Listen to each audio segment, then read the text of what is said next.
भगवान श्री राम ने मंद मुस्कान के साथ माता सीता की ओर देखा, किंतु उनकी आंखों में उस क्षण जो गहराई थी वह साधारण नहीं थी। मानो समय स्वयं थम गया हो और समस्त ब्रह्मांड उस प्रश्न का उत्तर सुनने के लिए मौन हो गया हो। प्रभु बोले, हे जानकी, तुमने जो प्रश्न पूछा है वह केवल एक जिज्ञासा नहीं, बल्कि जीवन और मृत्यु के मध्य स्थित उस रहस्य का द्वार है जिसे जानकर मनुष्य अज्ञान के अंधकार से बाहर आ सकता है। क्योंकि मृत्यु को न समझना ही मनुष्य का सबसे बड़ा भय है, और भय वहीं जन्म लेता है जहां ज्ञान का अभाव होता है। जब कोई प्राणी इस लोक से विदा होता है तब उसकी देह नष्ट होती है, पर आत्मा का अंत नहीं होता। आत्मा अमर है, अविनाशी है, किंतु देह त्याग के पश्चात वह तुरंत मुक्त नहीं हो जाती। वह एक ऐसी अवस्था में प्रवेश करती है जिसे शास्त्रों में सूक्ष्म भ्रम अवस्था कहा गया है। यही कारण है कि मृत्यु के बाद पहले 13 दिन अत्यंत महत्वपूर्ण माने गए हैं, क्योंकि यही वे दिन हैं जब आत्मा अपने जीवन, अपने संबंधों, अपने कर्मों और अपने मोह के अंतिम बंधनों से जूझती है। चित्रकूट के उस शांत वन में बहती मंद वायु मानो प्रभु के वचनों को स्वयं धारण कर रही थी। माता सीता ने श्रद्धा से सिर झुका लिया और प्रभु श्री राम ने आगे कहा, इस रहस्य को स्वयं यमराज ने एक बार देवर्षि नारद को बताया था। जब नारद लोक लोकांतर का भ्रमण करते हुए पृथ्वी पर मनुष्यों के शोक, उनके विलाप और मृत्यु के पश्चात किए जाने वाले कर्मकांडों को देखकर अत्यंत विचलित हो उठे थे। एक दिन नारद जी यमपुरी पहुंचे, जहां दिव्य प्रकाश से आलोकित यमराज अपने सिंहासन पर विराजमान थे। चारों दिशाओं में धर्म और न्याय की गूंज थी। नारद जी ने प्रणाम कर पूछा, हे धर्मराज, पृथ्वी पर मैंने देखा कि मृत्यु के पश्चात लोग कहते हैं कि आत्मा 13 दिनों तक घर में रहती है। क्या यह सत्य है? और यदि सत्य है तो क्यों? आत्मा इन दिनों क्या अनुभव करती है? क्या वह अपने प्रियजनों को देख सकती है? क्या वह अपने कर्मों को समझ पाती है?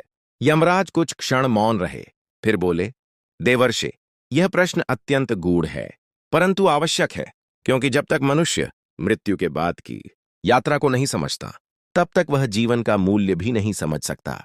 यमराज ने कथा प्रारंभ की। बहुत समय पहले पृथ्वी पर एक युवक रहता था। नाम था आलोक। नाम के अनुरूप उसका स्वभाव भी उज्ज्वल था। वह तुलसी में जल चढ़ाता, ईश्वर का स्मरण करता, परंतु जीवन ने उसे शीघ्र ही एक गहरे दोहक से परिचित करा दिया।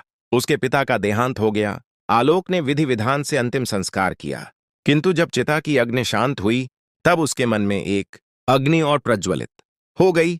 यह प्रश्न की मृत्यु के बाद आत्मा का क्या होता है? क्या पिता की आत्मा अभी भी घर में है? क्या वह मुझे देख पा रही है? इन्हीं प्रश्नों के उत्तर खोजते हुए आलोक एक आश्रम पहुंचा, जहां एक तेजस्वी संत ने उसे एक रहस्यमयी यात्रा पर भेजा, मृत्यु के सत्य की यात्रा। यमराज ने नारद से कहा, देवर्षि, आलोक की यह यात्रा हर मनुष्य की यात्रा है, क्योंकि हर आत्मा को देह त्याग के बाद इन्हीं अवस्थाओं से गुजरना पड़ता है। जब आलोक जंगल में पहुंचा तब उसका सामना एक रहस्यमयी पीपल वृक्ष से हुआ, जिसने उसे बताया कि मृत्यु के बाद पहले 24 घंटे आत्मा सबसे अधिक भ्रमित होती है। वह स्वयं को मृत नहीं मानती। वह अपने शरीर को देखती है, अपने परिवार को रोते हुए देखती है, उनसे बात करना चाहती है, पर कोई उसे सुन नहीं पाता। यही वह अवस्था है जब आत्मा घर के आसपास भटकती है, क्योंकि उसका मोह अभी टूटा नहीं होता। यमराज ने कहा, देवर्षि, यही कारण है कि मनुष्य की मृत्यु के बाद शांति, प्रार्थना और गीता पाठ आवश्यक है, क्योंकि यदि आत्मा मोह में फंसी रह गई तो उसकी आगे की यात्रा कठिन हो जाती है। प्रभु श्री राम ने माता सीता की ओर देखा और कहा, हे जानकी, यही मृत्यु के बाद की प्रथम अवस्था है और यही 13 दिनों की यात्रा का आरंभ है। आगे आत्मा को और भी गहन परीक्षाओं से गुजरना होता है, जिनका रहस्य मैं तुम्हें क्रमशः बताऊंगा। प्रभु श्री राम के वचनों में डूबी माता सीता ने शब्द थीं और चित्रकूट का वन मानो स्वयं उस दिव्य रहस्य को सुन रहा था। श्री राम ने आगे कहा, हे जानकी, जब आत्मा प्रथम भ्रम की अवस्था से गुजरती है और उसे ये आभास होने लगता है कि अब वह स्थूल देह में नहीं रही, तभी उसका वास्तविक संघर्ष प्रारंभ होता है, क्योंकि मृत्यु के बाद सबसे कठिन युद्ध किसी बाहरी शक्ति से नहीं, बल्कि अपने ही मोह, स्मृतियों और अधूरे भावों से होता है। यमराज ने देवर्षि नारद को आगे बताया कि जब आलोक उस रहस्यमयी पीपल वृक्ष से विदा लेकर आगे बढ़ा, तब उसका मन भारी हो चुका था, क्योंकि उसे पहली बार यह बोध हुआ था कि मृत्यु केवल देह का अंत नहीं बल्कि चेतना की एक ऐसी अवस्था है जहां आत्मा स्वयं को पहचानने में असमर्थ हो जाती है। जंगल और भी घना होता जा रहा था। चारों ओर अजीब सी नीरवता फैल चुकी थी। तभी आलोक ने अनुभव किया कि वातावरण बदल रहा है। वायु में एक अनजाना भार है, जैसे असंख्य अदृश्य उपस्थिति वहां विद्यमान हो। और तभी उसकी दृष्टि एक विशाल काले कौवे पर पड़ी, जो साधारण पक्षी नहीं था। उसका कद असामान्य था, नेत्रों में अग्नि सी चमक और पंखों में दिव्यता की आभा थी, मानो वह किसी लोक का द्वारपाल हो। आलोक ने श्रद्धा से प्रणाम किया। तब उस दिव्य कौवे ने गंभीर स्वर में पूछा, हे मानव, तुम मृत्यु के पथ पर क्यों भटक रहे हो? क्या तुम्हें झांत है कि इस मार्ग पर केवल वही आगे बढ़ सकता है जो सत्य का भार सह सके? आलोक ने विनम्रता से कहा कि वह आत्मा के रहस्य को जानना चाहता है। तब कौवे ने स्वयं को सुगम बताया और कहा कि मृत्यु के 24 घंटे बाद आत्मा के घर लौटने का कारण केवल जिज्ञासा नहीं बल्कि मोह है। वही मोह जो जीवन भर मनुष्य को बांधे रखता है। वही मोह आत्मा को मृत्यु के बाद भी पीछे खींच लाता है। यमराज ने नारद से कहा, देवर्षि, यह वह अवस्था है जब आत्मा अपने घर, अपने बच्चों, अपने जीवन साथी, अपने अधूरे वचनों और अपूर्ण कर्तव्यों की स्मृतियों में उलझ जाती है। वह सोचती है कि शायद वह अब भी सब कुछ ठीक कर सकती है, शायद वह अपने प्रियजनों को सांत्वना दे सकती है। लेकिन जब वह प्रयास करती है और असफल होती है, तब उसे गहन पीड़ा होती है। यह पीड़ा किसी शारीरिक कष्ट से अधिक तीव्र होती है, क्योंकि यह असहायता की पीड़ा है। सुगम ने आलोक से कहा कि कई आत्माएं इसी मोह के कारण अपने घरों में अटकी रहती हैं। वे अपने ही घर की दीवारों के बीच भटकती हैं। पूजा पाठ, श्राद्ध और पिंडदान इसलिए आवश्यक हैं ताकि जीवित लोग आत्मा को यह संदेश दे सकें कि उसका संसार अब पीछे छूट चुका है और आगे की यात्रा उसका धर्म है। यमराज ने स्पष्ट किया कि जब परिवार शोक में डूबकर अत्यधिक विलाप करता है, तो आत्मा का मोह और गहरा हो जाता है। इसलिए शास्त्रों में संयमित शोक की बात कही गई है, ताकि आत्मा को बंधन न मिले बल्कि मुक्ति का संकेत मिले। सुगम ने यह भी बताया कि जिन आत्माओं ने जीवन में अत्यधिक आसक्ति पाल ली होती है, वे बार बार घर लौटने का प्रयास करती हैं। यही कारण है कि 13 दिनों तक विशेष कर्मकांड किए जाते हैं, क्योंकि इन्हीं दिनों में आत्मा अपने मोह से धीरे धीरे मुक्त होने का प्रयास करती है। आलोक यह सब सुनकर भीतर तक कांप उठा। उसे पहली बार समझ आया कि मोह प्रेम का विकृत रूप है, जो जीवन में सुख देता है लेकिन मृत्यु के बाद बंधन बन जाता है। यमराज ने नारद से कहा, देवर्षि, जब आत्मा इन दिनों में अपने मोह को नहीं छोड़ पाती, तब उसकी यात्रा कठिन हो जाती है। लेकिन जो आत्माएं अपने जीवन में धर्म, भक्ति और सेवा में रमी होती हैं, वे शीघ्र ही समझ जाती हैं कि देह त्याग के बाद उनका पथ बदल चुका है। प्रभु श्री राम ने माता सीता की ओर देखकर कहा, हे जानकी, यही कारण है कि मनुष्य को जीवन में ही आसक्ति का त्याग और कर्तव्य का पालन करना चाहिए, क्योंकि जो जीवन में नहीं सीखा वह मृत्यु के बाद पीड़ा बन जाता है। उधर कथा में आलोक सुगम के वचनों से भाव विभोर होकर आगे बढ़ा। उसका मन अब भय से नहीं बल्कि बोध से भरा था। जंगल का स्वरूप बदलने लगा था, अंधकार छूट रहा था और वातावरण में एक अलौकिक शांति का संचार होने लगा था। तभी उसके सामने एक दिव्य गौ माता प्रकट हुई, जिनके नेत्रों में करुणा और सत्य का सागर था। उनके प्रकाश से आलोक का अंतर्मन प्रकाशित हो उठा। यमराज ने कहा, देवर्षि, गौ माता आत्मा की तीसरी अवस्था का प्रतीक है, जहां जीव को यह बोध होता है कि अंततः उसके साथ केवल कर्म ही जाते हैं, न धन, न संबंध, न नाम। गौ माता ने आलोक से पूछा कि मृत्यु के बाद मनुष्य की सबसे बड़ी संपत्ति क्या है? और जब आलोक ने उत्तर दिया, कर्म, तब गौ माता ने उसे कर्मफल के रहस्य से अवगत कराया। बताया कि आत्मा को अपने संपूर्ण जीवन का प्रतिबिंब दिखाया जाता है। हर विचार, हर भावना, हर कर्म का लेखा जोखा उसके सामने खुल जाता है और यहीं से आत्मा की आगे की दिशा तय होती है।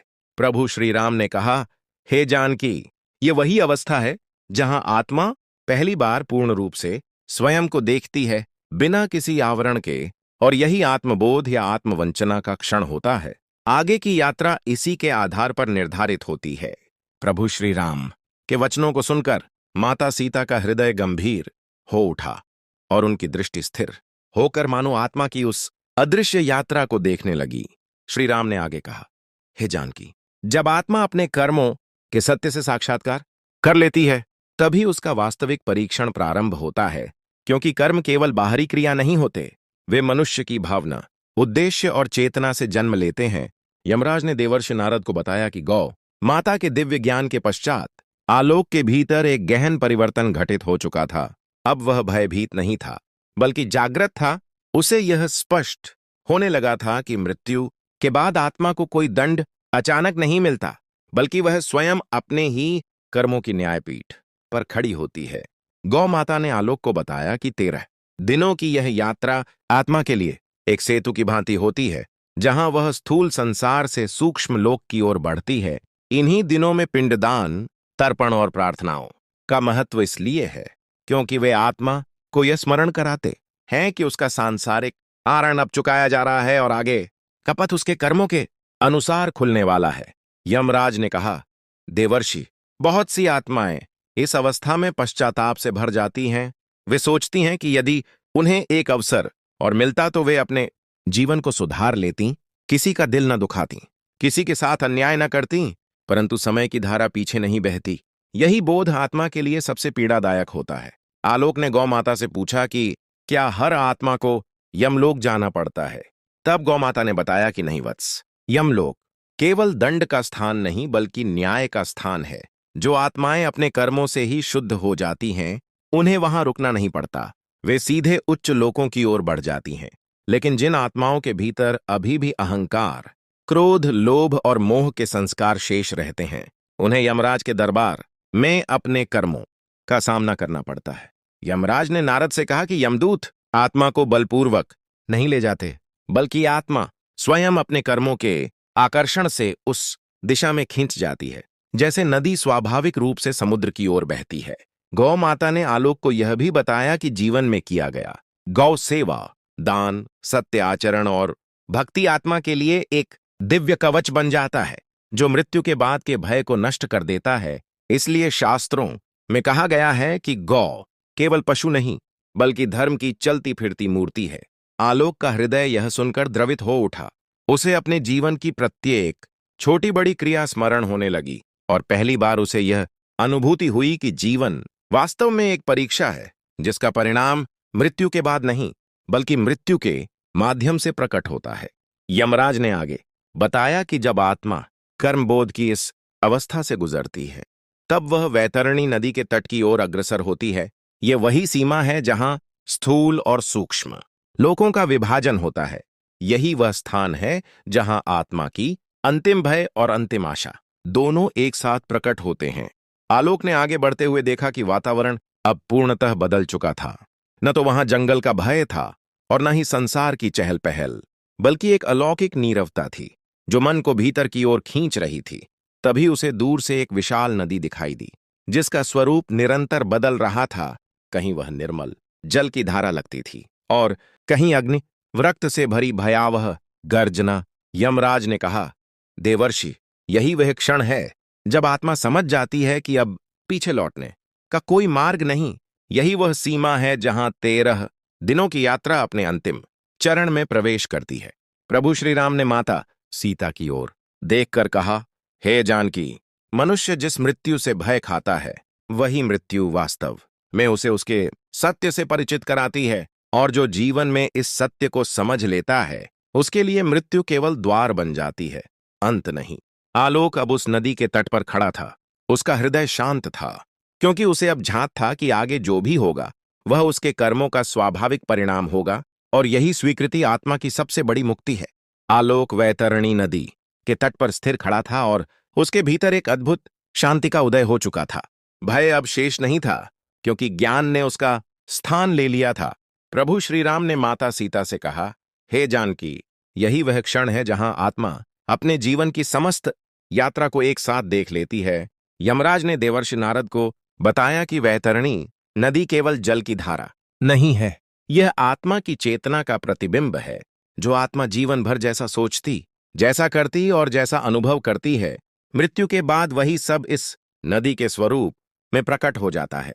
आलोक ने देखा कि कुछ आत्माएं इस नदी को सहजता से पार कर रही थीं। उनके लिए जल शीतल था, प्रकाशमान था, मानो किसी मां की गोद हो। वहीं कुछ आत्माएं भयभीत होकर उसी नदी में छटपटा रही थीं। उनके लिए वही जल अग्नि और पीड़ा से भरा था, क्योंकि उनके भीतर अपराध बोध, पश्चाताप और अहंकार अभी भी जीवित था।